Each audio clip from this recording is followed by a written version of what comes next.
लोग अपने फोन्स और कंप्यूटर्स में कुछ भी डाउनलोड करते रहते हैं, कभी गाने, कभी मूवीज, कभी वीडियो गेम्स और कभी ये लेकिन कभी कभी उन फाइल्स को डिलीट भी कर देते हैं।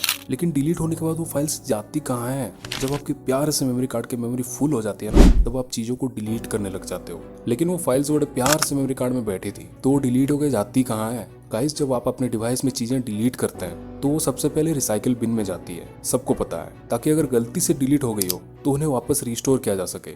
लेकिन अगर रिसाइकिल बिन भी खाली हो गई हो तो क्या होगा? क्या वो सारी फाइल्स हमेशा के लिए डिलीट हो जाएंगी? ना मुन्ना ना। फाइल्स वहीं पे होती है जहां वो थी, लेकिन आपका डिवाइस उनका पता भूल जाता है और उन फाइल्स के ऊपर कोई और फाइल्स या डेटा रखा जा सकता है। कुछ स्पेशल सॉफ्टवेयर उन फाइल्स को भी रिकवर कर सकती है जो रिसाइकिल बिन से भी डिलीट हो गई हो, लेकिन उनके जगह अगर कोई और फाइल्स ओवरराइट कर गई हो तब डेटा निकालना नामुमकिन हो जाता है। लेकिन बचे कुछ करप्टेड डेटा से भी सेंसिटिव इन्फॉर्मेशन निकाली जा सकती है। हार्ड डिस्क को तोड़ दें, चूर चूर कर दें, लेकिन डेटा तो फिर भी एग्जिस्ट करेगा, एक ऐसी टूटी बिखरी हुई फॉर्म में जिसे हम एक्सेस नहीं कर सकते, एक छोटे छोटे टुकड़ों में फटे हुए कागज की तरह, जिसके टुकड़ों को फिर से जोड़ना बेहद मुश्किल है लेकिन नामुमकिन नहीं।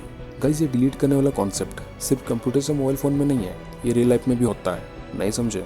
मैं समझाता हूँ। गाइस, इंजीनियरिंग साइंस मानती है कि एनर्जी ना तो बनती है ना ही खत्म होती है, वो एक फॉर्म से दूसरे फॉर्म में कन्वर्ट होती रहती है, ट्रांसफर होती रहती है। उदाहरण के तौर पे मान लीजिए आग जल रही है। क्यों जल रही है? क्योंकि लकड़ी जल रही है।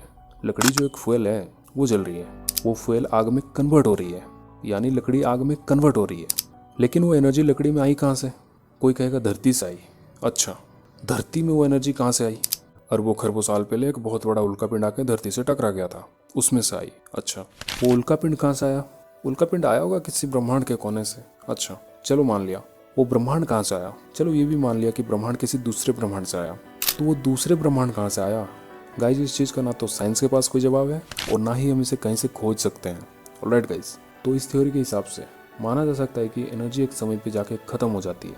तो जब अरबों खरबों साल बाद सूरज एक बहुत बड़ा ब्लैक होल बन जाएगा तो सौरमंडल के सारे प्लैनेट्स उसमें समाने लगेंगे और हमेशा हमेशा के लिए डिलीट हो जाएंगे, सही मायने में खत्म हो जाएंगे। डिलीट जो कभी रिकवर ना किया जा सके उसे कहते हैं परमानेंटली डिलीट होना। तब तक कुछ भी पूरी तरह डिलीट नहीं हो सकता, चाहे वो रियल लाइफ में हो या डिजिटली कंप्यूटर्स के अंदर। गाइज, मैं मिलता हूँ अगली वीडियो में, तब तक मौज लो, रोज लो और ना मिले तो खोज लो। बाय।